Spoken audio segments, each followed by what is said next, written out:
చెప్పుకోబోయే పాఠ్యాంశం ఇంటర్మీడియట్ 2వ సంవత్సరం వృక్షశాస్త్రంలో ఉండే మొక్కలలో రవాణా.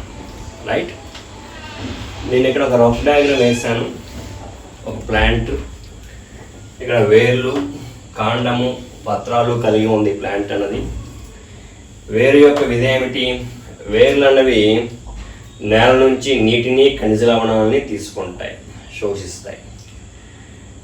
అలాగే వేర్లు అనేవి శ్వాసక్రియను జరుపుకుంటాయి, ఆక్సిజన్ తీసుకొని CO2ని విడుదల చేస్తాయి. శ్వాసక్రియలో కూడా ఇన్వాల్వ్ అవుతాయి వేర్లు. వేరు తీసుకున్న నీరు అన్నది గురుత్వాకర్షణ శక్తికి వ్యతిరేకంగా మొక్క యొక్క చివరి భాగాల వరకు చేరుతుంది. ఇలా చేరడాన్ని ద్రవోద్గమము అంటాం, ద్రవోద్గమము అని పిలుస్తాం.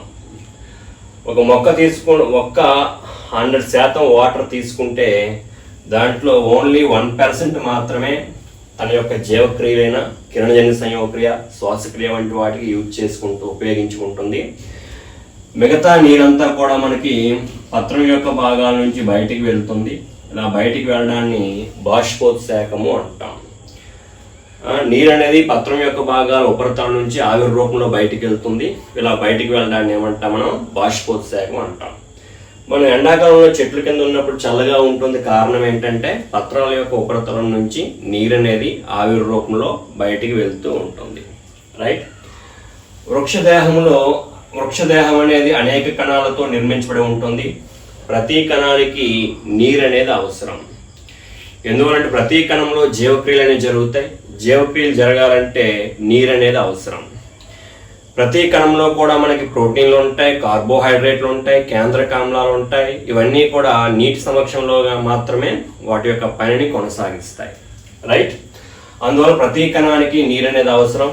నీరు అందడం వల్ల మొక్కకి కణం అనేది స్వేత స్థితిలో ఉంటుంది, నిండుగా నీటితో నిండి ఉంటుంది. నెక్స్ట్, వృక్షదేహంలో ఉష్ణోగ్రత అనేది క్రమబద్ధీకరించబడుతుంది నీరు ఎక్కువగా తీసుకోవడం వల్ల. అలాగే కిరణజన్య సంయోగక్రియ జరగాలంటే నీరు అనేది అవసరం. నీరు అనేది ముడి పదార్థం కిరణజన్య సంయోగక్రియ జరగాలంటే. అందువల్ల మొక్కలు అనేవి నేల నుంచి నీటిని తీసుకుంటాయి. నీటితో పాటుగా ఖనిజ లవణాలను కూడా తీసుకుంటాయి. మొక్క అనేది నీరుతో పాటుగా ఖనిజ లవణాలను కూడా తీసుకుంటుంది. మినరల్స్ అంటాం, ఖనిజ లవణాలు. ఖనిజ లవణాలు అనేవి బయోమాలిక్యూల్స్ ఏర్పడడానికి అవసరం అవుతాయి. సపోజ్ కార్బోహైడ్రేట్ తయారీ అవ్వాలంటే కార్బన్, హైడ్రోజన్, ఆక్సిజన్ అవసరం. కార్బన్, హైడ్రోజన్, ఆక్సిజన్, నైట్రోజన్ ఉంటే ఎమినో యాసిడ్స్ తయారవుతాయి, ప్రోటీన్స్. అలాగే కేంద్రకామ్లాలనే DNA, RNA తయారీ అవ్వాలంటే కార్బన్, హైడ్రోజన్, ఆక్సిజన్, నైట్రోజన్తో పాటుగా ఫాస్ఫరస్ అవసరం. అందువల్ల మొక్కలు అనేవి నీటితో పాటుగా ఖనిజ లవణాన్ని ఎక్కువగా తీసుకుంటుంటాయి. నెక్స్ట్, మొక్కలు అనేవి మొక్కల దేహంలో ఉండే పత్రాలు అనేవి కిరణజన్య సంయోగక్రియ జరుపుకుంటాయి. ఈ పత్రాలు అనేవి సూర్యకాంతి నుంచి సూర్యరశ్మిని, నెక్స్ట్ వాతావరణం నుంచి CO2ని తీసుకుంటాయి. పత్రంలో ఉండే పత్రహరితం క్లోరోఫిల్ అన్నది ఏమవుతుంది? మనకి సూర్యరశ్మిని, CO2ని తీసుకొని గ్లూకోజ్ను తయారు చేస్తుంది. చక్కెరలు తయారవుతాయి. అంటే పత్రాల్లో మనకి చక్కెరలు అనేవి తయారవుతాయి, గ్లూకోజ్ తయారవుతాయి.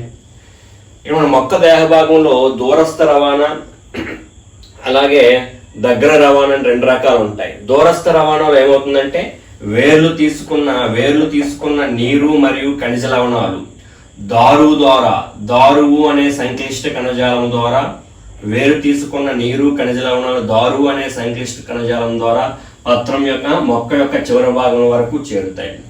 అంటే దారువు ద్వారా జరిగే రవాణా ఏకదిశా మార్గంలో ఉంటుంది. దారువు ద్వారా జరిగే రవాణా ఏకదిశా మార్గంలో ఉంటుంది. పత్రాల్లో తయారైన గ్లూకోజు లేదా చక్కెరలు అనే పత్రాల నుంచి పోషక కణజాలము అనే ఇంకొక సంక్లిష్ట కణజాలం ద్వారా వేర్ల వైపు చేరుతాయి. మొక్క యొక్క దిగువ భాగాల వైపు ఆహార పదార్థాలు అనేవి అందుతాయి. అలాగే కొన్ని సందర్భాల్లో వేర్లలో ఆహారం నిల్వ ఉంటుంది. వేర్లలో నిల్వ ఉండే ఆహారం అనేది పోషక కణజాలం ద్వారా మొక్క యొక్క చివరి భాగాలకి చేరుతుంది. అంటే పోషక కణజాలం పోషక కణజాలం ద్వారా జరిగే రవాణా ద్విదిశ మార్గంలో ఉంటుంది. ద్విదిశ మార్గం అంటే పత్రాల్లో తయారైన గ్లూకోజ్ అనేది చక్కెరలను వెంటి పోషక కణజాలం ద్వారా వేరు యొక్క చివరి భాగాల వరకు చేరుతాయి. ఇది దీని దిగుడు రవాణా అంటాం. కొన్ని సందర్భాల్లో వేర్లలో ఆహారం నిల్వ ఉంటుంది. వేర్లలో నిల్వ ఉన్న ఆహారం అనేది పోషక కణజాలం ద్వారా మనకేంటి మొక్క యొక్క చివరి భాగాల వరకు చేరుతుంది. అంటే పోషక కణజాలం ద్వారా పైకి చేరుతుంది. ఎగుడు రవాణా. రెండు రకాలైన రవాణాలు ఉంటాయి కాబట్టి పోషక కణజాలం ద్వారా జరిగే రవాణాను ఏమంటాం మనం? ద్విదిశ మార్గము అంటాం. ఇటువంటి దూరస్థ రవాణాని మొక్కల్లో స్థానాంతరణము అంటాం. స్థానాంతరణం అంటే వేరు తీసుకున్న నీరు అనేది దారువు ద్వారా పై వరకు వెళ్ళడం ఏకదిశ మార్గం. పత్రాల్లో తయారయ్యే ఆహార పదార్థాలు అనేవి పోషక కణజాలం ద్వారా దిగువ వైపు రావడం, ఇదంతా ఇటువంటి రవాణాని దూరస్థ రవాణా అంటాం. యాక్చువల్గా మనకి మొక్క యొక్క దేహంలో రెండు రకాలైన హైవేలు ఉంటాయి: దారువు, పోషక కణజాలం. మొక్కలో ఆహార పదార్థాలు తయారయ్యే భాగాన్ని ఉత్పత్తి కేంద్రం అంటాం. మొక్కలో ఉత్పత్తి కేంద్రంగా పనిచేసేవి ఏంటంటే పత్రాలు. మొక్కలో ఆహార పదార్థాన్ని తయారు చేసే భాగాల్ని పత్రాలు అంటాం. ఇవి ఆహార పదార్థం కిరణజన్య సంయోగక్రియ జరుపుకొని ఆహారాన్ని తయారు చేస్తాయి. ఆహారాన్ని తయారు చేసే కేంద్రాన్ని ఉత్పత్తి కేంద్రము అంటాం. ఆహారాన్ని ఉపయోగించుకునే కేంద్రాన్ని వినియోగ కేంద్రం అంటాం. వినియోగ కేంద్రాలుగా ఏవి పనిచేస్తాయంటే మనకి మొగ్గలు, పుష్పాలు, ఫలాలు వంటివి పనిచేస్తాయి. మొగ్గలు, పుష్పాలు, ఫలాలు, కాండము, కొన్ని సందర్భాల్లో వేర్లు వినియోగ కేంద్రంగా పనిచేస్తాయి. ఉత్పత్తి కేంద్రము, వినియోగ కేంద్రం. మొక్కల్లో ఈ రకమైన దూరస్థ రవాణా ఉంటుంది. దూరస్థ రవాణాతో పాటుగా దగ్గరి రవాణా అనేది స్వల్ప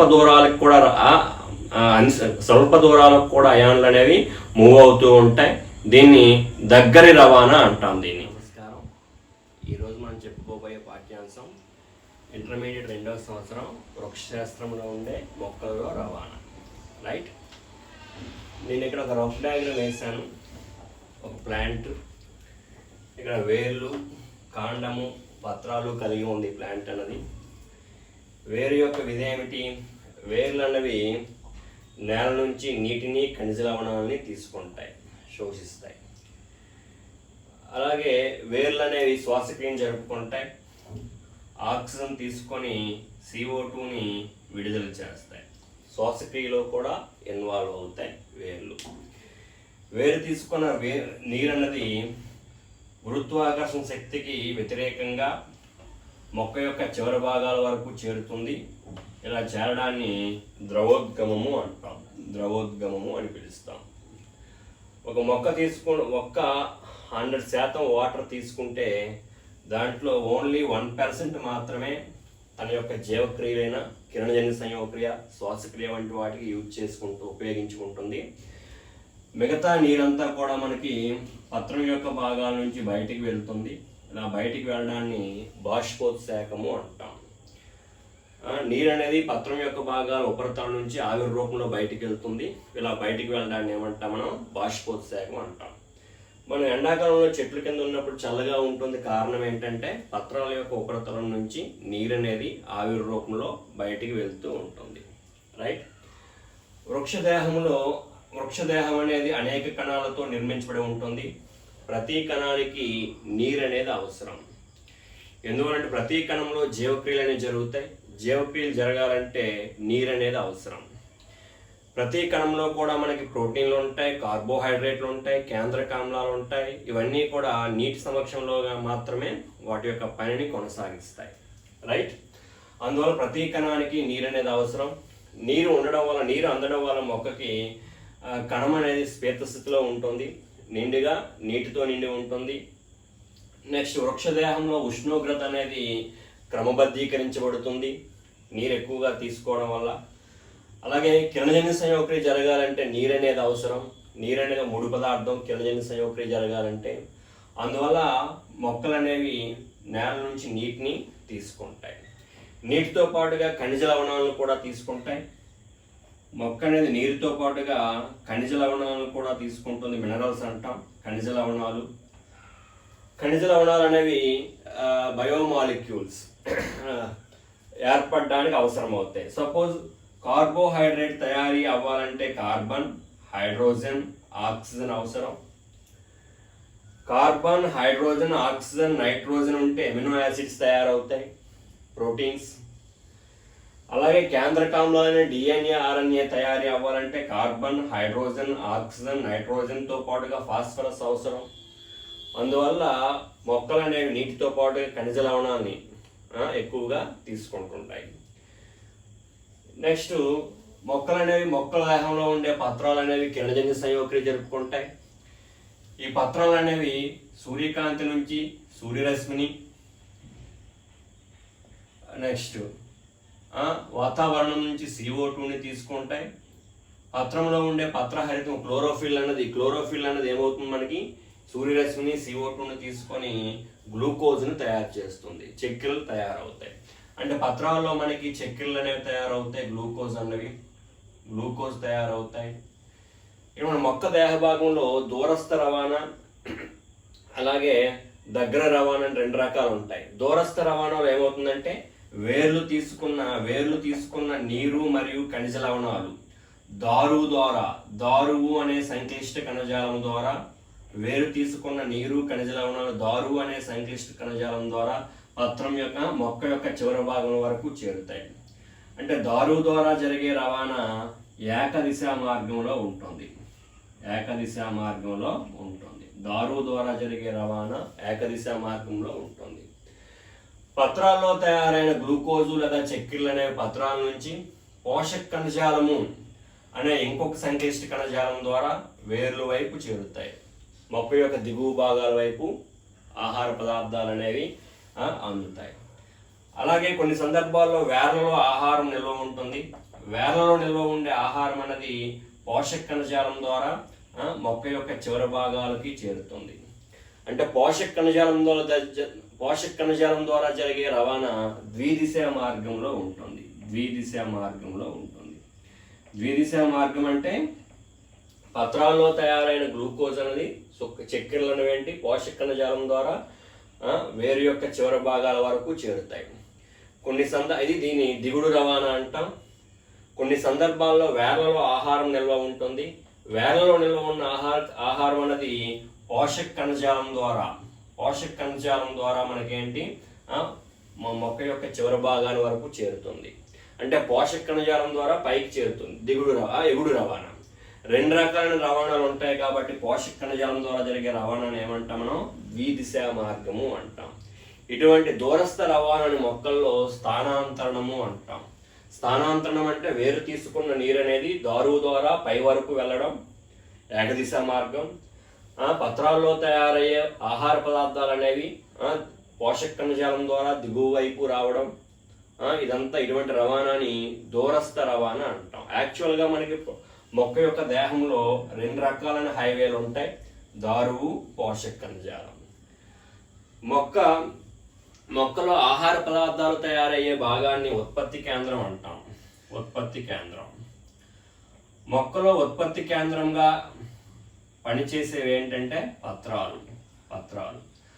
మొక్కలో ఆహార పదార్థాన్ని తయారు చేసే భాగాల్ని పత్రాలు అంటాం. ఇవి ఆహార పదార్థాలు కిరణజన్య సంయోగక్రియ జరుపుకొని ఆహారాన్ని తయారు చేస్తాయి. ఆహారాన్ని తయారు చేసే కేంద్రాన్ని ఉత్పత్తి కేంద్రము అంటాం. ఆహారాన్ని ఉపయోగించుకునే కేంద్రాన్ని వినియోగ కేంద్రం అంటాం. వినియోగ కేంద్రాలుగా ఏవి పనిచేస్తాయంటే మనకి మొగ్గలు, పుష్పాలు, ఫలాలు వంటివి పనిచేస్తాయి.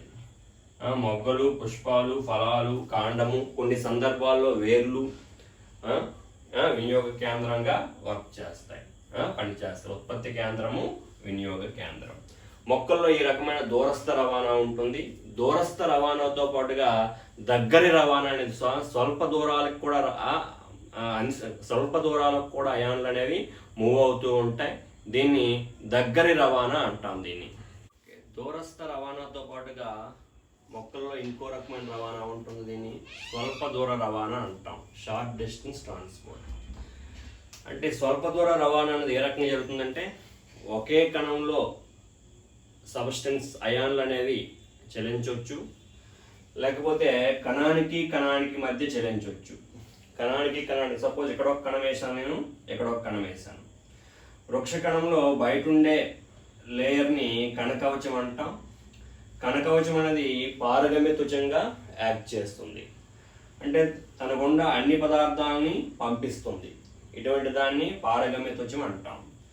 ఇక్కడ రెడ్ కలర్లో మెన్షన్ చేసింది కణకవచం. నెక్స్ట్ కణకవచం దిగువ భాగంలో ఇంకొక పల్చని లేయర్ ఉంటుంది, దీన్ని కణత్వచం అంటాం. కణత్వచం అనేది అర్ధపారగమ్య త్వచంగా యాక్ట్ చేస్తుంది, సెమీ పెర్మియబుల్ మెంబ్రేన్గా యాక్ట్ చేస్తుంది. అంటే సపోజ్ ఈ కణం నుంచి కొన్ని అయాన్లు అనే బదిలీ అవ్వాలనుకో, ఈ కణానికి అవసరమైతేనే ఈ ప్లాస్మా మెంబ్రేన్ తన గుండా పంపిస్తుంది. అన్ని పదార్థాలను తన గుండా పంపించదు, అవతల కణంకి ఏవైతే అవసరమో అటువంటి అయాన్లను మాత్రమే పంపిస్తుంది, కొన్నిటికి చెక్ పెడుతుంది అనమాట. అటువంటి త్వచాన్ని అర్ధపారగమ్య త్వచం అంటాం, ఇది కణత్వచం. ఇక్కడ నేను కణత్వచం యొక్క నిర్మాణాన్ని వేసానికి మనకి మైక్రోస్కోప్లో చూస్తే కణత్వచం యొక్క నిర్మాణం ఈ రకంగా ఉంటుంది. 2 వరుసల్లో లిపిడ్లు ఉంటాయి. ప్రతి లిపిడ్లో కూడా తల భాగము తోక భాగం ఉంటుంది. లిపిడ్లు అనేవి 2 వరుసల్లో ఉంటాయి కణత్వచంలో. ఎక్కువగా లిపిడ్లు ఉంటాయి. ఇంకా అక్కడక్కడ లిపిడ్ వరుసలో మనకి అక్కడక్కడ ప్రోటీన్లు అనేవి ఉంటాయి. ఈ ప్రోటీన్లు త్వచ ప్రోటీన్లు అంటాం. ఈ త్వచ ప్రోటీన్లు అనేవి అయాన్ల రవాణాలో ఇన్వాల్వ్ అవుతాయి, రవాణాను చేస్తాయి త్వచ ప్రోటీన్లు అనేవి, రైట్. ఇక్కడ మనకి స్వల్ప దూర రవాణా అనేది 3 రకాలుగా జరుగుతుంది: విసరణ, సులభతర విసరణ, సక్రియ రవాణా. సపోజ్ సెల్లో ఒకవైపు నేను అధిక గాఢత తీసాను, హై కాన్సన్ట్రేషన్. ఇక్కడ హై కాన్సన్ట్రేషన్ ఉంది, అధిక గాఢత హై కాన్సన్ట్రేషన్. ఇక్కడ అయాన్లు అనేవి అణువులు అనేవి తక్కువ ఉన్నాయంటే అర్థం ఏంటిది? అల్ప గాఢత, లో కాన్సన్ట్రేషన్ అన్నమాట. ఇప్పుడు విసరణ అంటే ఏంటంటే ఫస్ట్ వన్ విసరణ అంటే అయాన్లు లేదా అణువులు అధిక గాఢత నుంచి అల్పగాఢతకి ఎటువంటి శక్తి వినియోగం లేకుండా చలిస్తే ఇటువంటి దాన్ని ఏమంటాం మనం?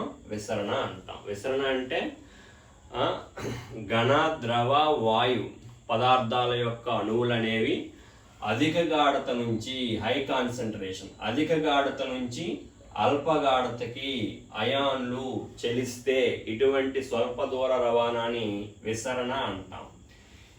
విసరణ జరగడానికి ఎటువంటి శక్తి అవసరం లేదు. ఎందువల్ల అంటే సపోజ్ ఇక్కడ మనం ఒక రోడ్డు పైనది, ఇది హై, ఇక్కడ మనం లో. ఇప్పుడు పైనుంచి సైకిల్తో దిగేటప్పుడు ఏమవుతుంది? మనము ఎటువంటి శక్తిని వినియోగించాం. అధిక నుంచి హై టు లోకి వచ్చేటప్పుడు ఎటువంటి శక్తిని వినియోగించడము. కాబట్టి విసరణకి ఎటువంటి శక్తి అనేది అవసరం లేదు. ఏంటంటే మనకి విసరణ అనేది అయాన్లు అనేవి అధిక గాఢత నుంచి అల్పగాఢతకి మూవ్ అవుతాయి. విసరణలో అధిక గాఢత నుంచి అల్పగాఢతకి అయాన్లు అనేవి మూవ్ అవుతాయి. అధిక గాఢత నుంచి అల్పగాఢతకి అయాన్లు మూవ్ అవుతాయి కాబట్టి ఎటువంటి శక్తి వినియోగము అవసరం లేదు. శక్తి వినియోగము అవసరం లేదు. మన రోడ్డు పైనుంచి కింద దిగినప్పుడు ఎటువంటి శక్తిని యూజ్ చేయం. సైకిల్ దిగేటప్పుడు పెడల్లాగా విడిచిపెట్టి వచ్చేస్తాం. హై టు లోకి వచ్చినప్పుడు ఎటువంటి శక్తిని ఉపయోగించం అనమాట. ఎటువంటి శక్తిని, ఏటీపీని ఉపయోగించాం కాబట్టి దీన్ని నిష్క్రియ రవాణా అంటాం. దీన్ని విసరణ అనేది ఏంటంటే నిష్క్రియ రవాణా.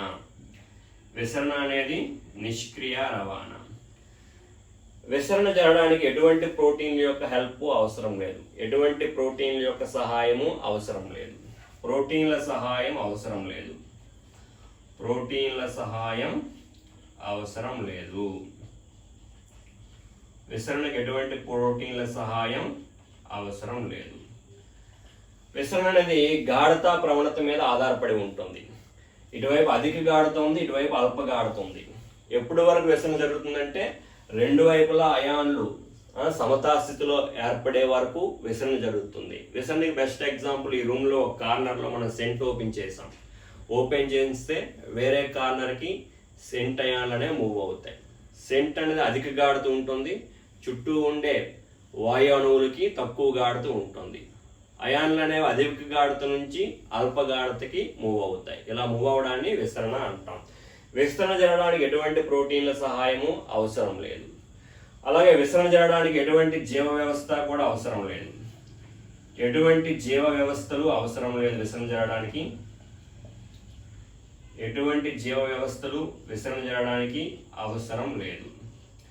కానీ విసరణ అనేది ప్లాస్మా త్వచం ద్వారా జరుగుతుంది. కణత్వచం ద్వారా విసరణ అనేది జరుగుతుంది. ఎటువంటి జీవ వ్యవస్థలు విసరణ జరగడానికి అవసరం లేదు, కానీ కణత్వచం ద్వారా మనకు విసరణ అనేది కనిపిస్తుంది, జరుగుతుంది. విసరణకు మొక్కల్లో ఎగ్జాంపుల్స్ ఏంటంటే, మొక్కల్లో వాయువుల వినిమయము, వాయువుల రవాణా, గ్యాసెస్ ఎక్స్చేంజ్, వాయువుల రవాణా, బాష్పోత్సేకం అనేవి విసరణకు ఉదాహరణలు. వాయువుల రవాణా, బాష్పోత్సేకం. ఫిజికల్గా ఎగ్జాంపుల్స్ ఏంటంటే, ఏమైనా ఫ్లవర్స్ ఫ్రాగ్రెన్స్, పుష్పాలు వికసించేటప్పుడు సువాసన వస్తుంది, ఆ సువాసన వేరే ప్రాంతాలకి విసరణ చెందడం. Aroma of cooking food, spicy ఫుడ్ని, మంచి ఫుడ్ని వండేటప్పుడు ఇళ్లలో ఆ వాసన అనేది బయటికి విసరణ చెందుతుంది. నెక్స్ట్ రూమ్లో ఒక కార్నర్లో సెంటు ఓపెన్ చేస్తే ఆ సెంటు మాలిక్యూల్స్ అనేవి వేరే కార్నర్ వరకు చెల్లిస్తాయి. ఇటువంటి దాన్ని ఏమంటాం మనం? విసరణ అంటాం. విసరణలో అయాన్లు అనేవి అధిక గాఢత నుంచి అల్ప గాఢతకి జరుగుతాయి. విసరణ ఎప్పుడు వరకు జరుగుతుందంటే, రెండు వైపులు కాన్సన్ట్రేషన్, రెండు వైపులా గాఢత అనేది సమతాస్థాయి ఏర్పడే వరకు విసరణ అనేది జరుగుతుంది. విసరణ దేని మీద ఆధారపడి ఉంటుందంటే, విసరణ మెయిన్ గాఢతా ప్రవణత మీద ఆధారపడి ఉంటుంది. అలాగే ఉష్ణోగ్రత మీద డిపెండ్ అయి ఉంటుంది, పీడనం మీద డిపెండ్ అయి ఉంటుంది. చిన్నవిగా ఉండే అయాన్లు, చిన్న అణువులు అనేవి తొందరగా విసరణ చెందుతాయి. ద్రవ పదార్థాల్లోనూ వాయు పదార్థాల్లోనూ జనరల్గా విసరణ జరుగుతుంది. ఘన పదార్థాల విసరణ జరగదు. ఘన పదార్థాలు పదార్థంకి మధ్యలో జరగదు, కానీ ఘన పదార్థం లోపల విసరణ అనేది జరుగుతుంది. ఎలాయిస్, ఘన పదార్థాల్లో విసరణకి ఎగ్జాంపుల్ ఏంటంటే ఎలాయిస్, మిశ్రమ లోహాలు, వీటిలో విసరణ అనేది కనిపిస్తుంది. ఇది విసరణ. సెకండ్ వన్, సులభతర విసరణ. Second type of short distance transport, సులభతర విసరణ. సులభతర విసరణ అంటే, ఇక్కడ అయాన్లు అనేవి రెండు రకాలుగా ఉంటాయి. లిపిడ్లో కరిగే అయాన్లు. ఫస్ట్ వన్ లిపిడ్లో కరిగే అయాన్లు.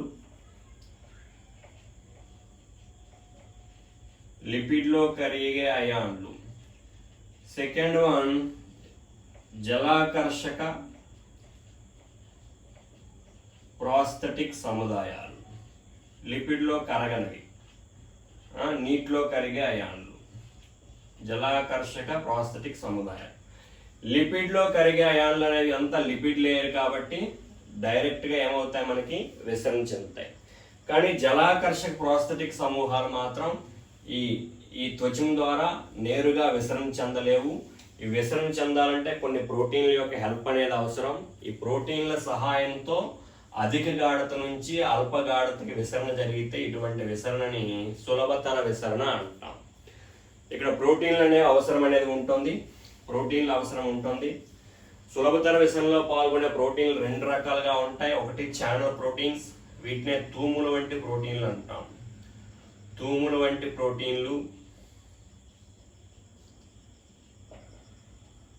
సెకండ్ వన్ వాహక ప్రోటీన్లు.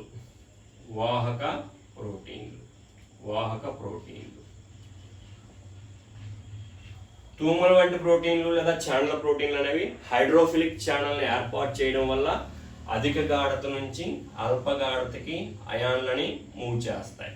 తూముల వంటి ప్రోటీన్లు కొన్ని ఏంటి ఎల్లప్పుడూ తెరుచుకునే ఉంటాయి, కొన్ని నియంత్రించబడుతూ ఉంటాయి. ఛానల్ ప్రోటీన్స్ అనేవి. తూముల వంటి ప్రోటీన్లు అదర్వైజ్ ఛానల్ ప్రోటీన్స్, వీటిని ఏమంటాం మనం? Channel proteins.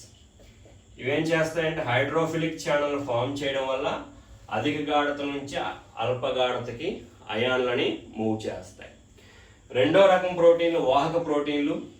వాహక ప్రోటీన్లు అనేవి హైడ్రోఫిలిక్ ఛానల్ని ఏర్పాటు చేయవు. ఇవి రొటేషన్ చెందుతాయి, భ్రమణం చెందుతాయి. ఒకవైపు ఈ ద్రావితం అయాన్తో బంధించబడి ఇవి రొటేషన్ చెంది భ్రమణం చెంది రెండో వైపుకి అయాన్ని మూవ్ చేస్తాయి. ఇటువంటి ప్రోటీన్లు ఏమంటాం మనం? వాహక ప్రోటీన్లు అంటాం. సులభతర విషయంలో 2 రకాల ప్రోటీన్లు పాల్గొంటాయి. ఒకటి తూములు వంటి ప్రోటీన్లు లేదా ఛానల్ ప్రోటీన్స్. ఛానల్ ప్రోటీన్స్ అనేవి హైడ్రోఫిలిక్ ఛానల్ ఏర్పాటు చేయడం వల్ల కానీ, లేకపోతే ఛానల్ ప్రోటీన్లు అనేవి పెద్ద సైజు రంధ్రాలను కలిగి ఉంటాయి. పెద్ద సైజు రంధ్రాలను కలిగి ఉండి తమ కంటే చిన్న అయాన్లను తమ గుండా బదిలీ చేస్తాయి. ఇటువంటి తూములు వంటి ప్రోటీన్లని పోరిన్లు అంటాం. పోరిన్లు అంటే ఏంటి? పోరిన్లు ఒక రకమైన ప్రోటీన్లు. పెద్ద సైజు రంధ్రాలను కలిగి ఉండే ఛానల్ ప్రోటీన్లు ఏమంటాం మనం? పోరిన్లు అంటాం. ఇవి పెద్ద సైజు రంధ్రాలను కలిగి ఉండి తమ కంటే చిన్న అయాన్లను ఈ ప్రోటీన్లు గుండా బదిలీ చేస్తాయి. ఇటువంటి ప్రోటీన్ని పోరిన్లు అంటాం. వీటిని ఏమంటాం మనం? పోరిన్లు అంటాం. ఈ పోరిన్లు జనరల్గా మనకి మైటోకాండ్రియా యొక్క బాహ్య త్వచంలోను, క్లోరోప్లాస్ట్ హరితరేణువు యొక్క బాహ్య త్వచంలోను, అలాగే బ్యాక్టీరియా యొక్క వెలుపల త్వచాల్లోనూ ఇవి ఎక్కువగా కనిపిస్తుంటాయి పోరిన్లు. అంటే ఇక్కడ తూములు వంటి ప్రోటీన్లు 2 రకాలుగా అయాన్లను బదిలీ చేస్తాయి. ఒకటి ఛానల్ని ఏర్పాటు చేయడం వల్ల కానీ, లేకపోతే పెద్ద సైజు రంధ్రాలను కలిగి ఉండడం వల్ల కానీ అయాన్లని బదిలీ చేస్తాయి. సులభతర విషయంలో పాల్గొనే రెండో రకం అయాన్ ప్రోటీన్లు ఏంటి? వాహక ప్రోటీన్లు. వాహక ప్రోటీన్లు అనేవి హైడ్రోఫిలిక్ ఛానల్ని ఫామ్ చేయవు, రంధ్రాలని కలిగి ఉండవు. ఇవి కన్ఫర్మేషన్ చేంజ్ అవుతాయి. ఇవేంటంటే ఒకవైపు ద్రావితముతో బంధించబడి తరువాత ఈ ప్రోటీన్లు భ్రమణము చెంది రెండో వైపుకి అయాన్ని బదిలీ చేస్తాయి. ఇటువంటి ప్రోటీన్లు ఏమంటాం మనం? వాహక ప్రోటీన్లు అంటాం. ప్రోటీన్ల సహాయంతో జరిగే విసరణను సులభతర విసరణ అంటాం. సులభతర విసరణలో అయాన్లు అనేవి అధిక గాఢత నుంచి అల్ప గాఢతకు మూవ్ అవుతాయి. అధిక గాఢత నుంచి అల్ప గాఢతకి అయాన్లు అనేవి మూవ్ అవుతాయి. ఇక్కడ తక్కువ అయాన్లు వేసాను, ఇక్కడ ఎక్కువ అయాన్లు వేసాను. ఇక్కడ అధిక గాఢత నుంచి అల్ప గాఢత మూవ్ అవుతున్నాయి. రోడ్డు పైనుంచి హై లో పైనుంచి నువ్వు సైకిల్ మీద దిగుతున్నావు, ఎటువంటి ఎనర్జీ యూజ్ చేయవు. కాబట్టి సులభతర విషయం జరగడానికి కూడా ఎటువంటి శక్తి కూడా అవసరం లేదు. శక్తి ఏటీపీ అవసరం లేదు. ఇది కూడా శక్తి అవసరం లేదు కూడా. కాబట్టి ఇది ఒక నిష్క్రియ రవాణా. సులభతర విసరణ కూడా ఒక నిష్క్రియ రవాణా. ఇది ఒక నిష్క్రియ రవాణా. ఎటువంటి శక్తి కూడా దీనికి అవసరం లేదు. ప్రోటీన్ల సహాయం మాత్రం అవసరం ఉంటుంది. 2 రకాలైన ప్రోటీన్లు అవసరం. తూములు వంటి ప్రోటీన్లు, వాహక ప్రోటీన్లు. ప్రోటీన్లు పనిచేస్తున్నాయి కాబట్టి ప్రోటీన్ల మీద పనిచేసే నిరోధకాలు కూడా పనిచేసే అవకాశం అన్నది ఉంది. ఇది నాన్ స్పెసిఫిక్ మూమెంట్. ఎటువంటి అయాన్లైనా సరే తమ గుండా బదిలీ చేస్తాయి సులభతర విసరణలో ప్రోటీన్లు అనేవి. అంటే సులభతర విసరణ అంటే సింపుల్గా ప్రోటీన్ల సహాయంతో జరిగే విసరణ ఏమంటాం మనం? సులభతర విసరణ అంటాం. సులభతర విసరణలో పాల్గొనే ఈ నిష్క్రియ యాంటీపోర్ట్, సింపోర్ట్లు అనేవి డిఫరెంట్ రకంగా ఉంటాయి. ఏంటంటే ఇక్కడ ఉండే ప్రోటీన్లు అనేవి ఫస్ట్ వన్, ఇక్కడ ఉండే ప్రోటీన్లు ఒక్క అయాన్ని ఒక దిశలో పంపిణీ చేస్తే ఇటువంటి ప్రోటీన్లని యూనిపోర్ట్ అంటాం. వీటిని యూనిపోర్ట్ అంటాం. అలా కాకుండా ఇక్కడ ఉండే ప్రోటీన్లు అనేవి 2 అయాన్లని ఒకే దిశలో తమ గుండా బదిలీ చేస్తే, ఇక్కడ ఉండే ప్రోటీన్లు అనేవి 2 అయాన్లని ఒకే దిశలో తమ గుండా బదిలీ చేస్తే సింపోర్ట్ అంటాం. వీటిని సింపోర్ట్. ఇటువంటి ప్రోటీన్లు ఏమంటాం మనం? సింపోర్ట్లు అంటాం. అలా కాకుండా ఇక్కడ ఉండే ప్రోటీన్లు ఒక అయాన్ను ఒక దిశలోను ఇంకొక అయాన్ని వ్యతిరేక దిశలోను పంపిణీ చేస్తే ఇటువంటి ప్రోటీన్లని యాంటీపోర్ట్లు అంటాం. వీటిని యాంటీపోర్ట్. వ్యతిరేక దిశలో పంపిణీ చేస్తే వీటిని ఏమంటాం మనం యాంటీపోర్ట్గా పేర్కోవడం జరుగుతుంది. ఇటువంటి రవాణాని సులభతర విసరణ అంటాం. ఇక మూడవ రకమైన రవాణా సక్రియ రవాణా.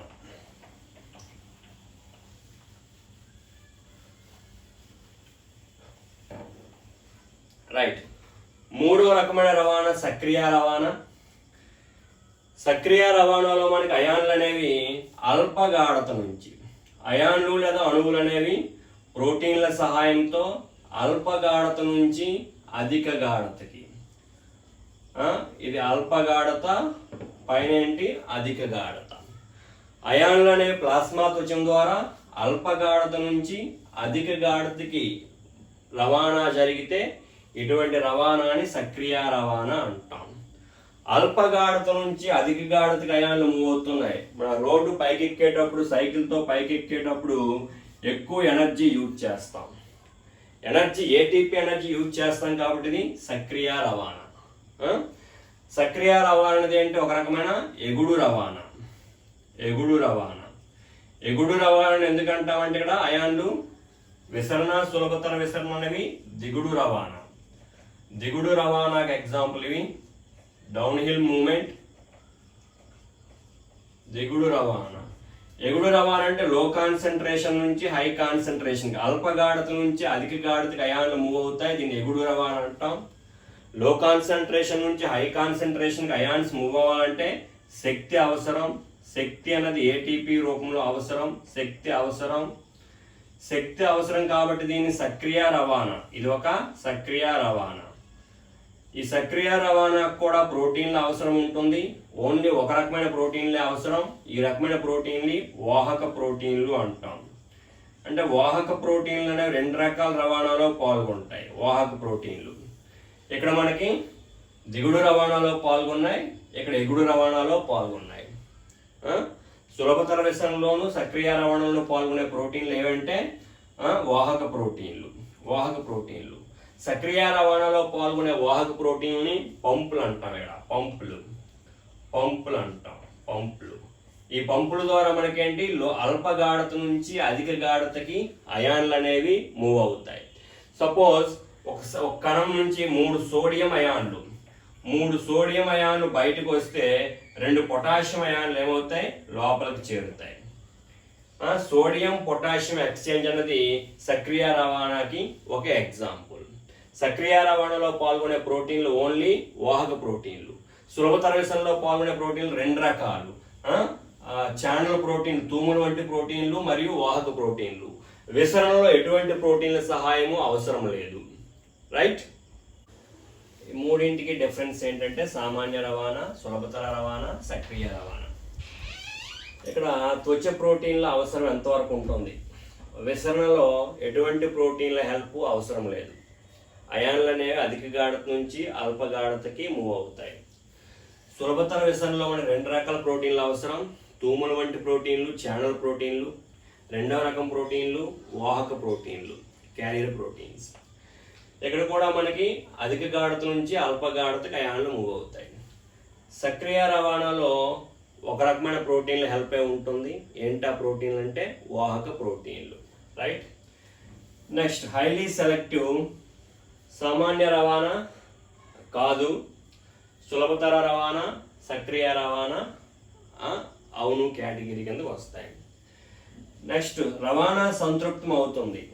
ప్రోటీన్లు ఉన్నప్పుడే 2 వైపులా రవాణా అనేది సంతృప్తం అవుతుంది కాబట్టి ఇది కాదు, మిగతా 2 అవుతాయి. రవాణా సంతృప్తత అనేది కనిపిస్తాయి.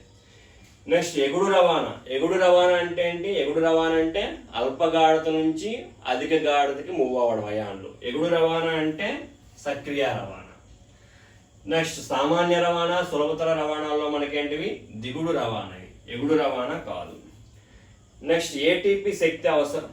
అధిక గాఢత నుంచి అల్ప గాఢతకి అయాన్లు మూవ్ అవుతాయి కాబట్టి శక్తి అవసరం లేదు, నిష్క్రియ రవాణాది. సులభతర రవాణాలో కూడా అధిక గాఢత నుంచి అల్ప గాఢతకి అయాన్లు మూవ్ అవుతాయి, ఇది కూడా నిష్క్రియ రవాణా, శక్తి అవసరం లేదు. సక్రియ రవాణాలో అయాన్లనే అల్ప గాఢత నుంచి అధిక గాఢత మూవ్ అవుతాయి కాబట్టి ఏటీపీ శక్తి అనేది అవసరమై ఉంటుంది. రైట్, ఓకే, అందరికీ ధన్యవాదములు. మీకు ఈ వీడియో నచ్చినట్లయితే సబ్స్క్రైబ్ చేయండి, లైక్ చేయండి. ఏమైనా డౌట్స్ ఉంటే కామెంట్ బాక్స్లో పెట్టండి. Okay, thank you.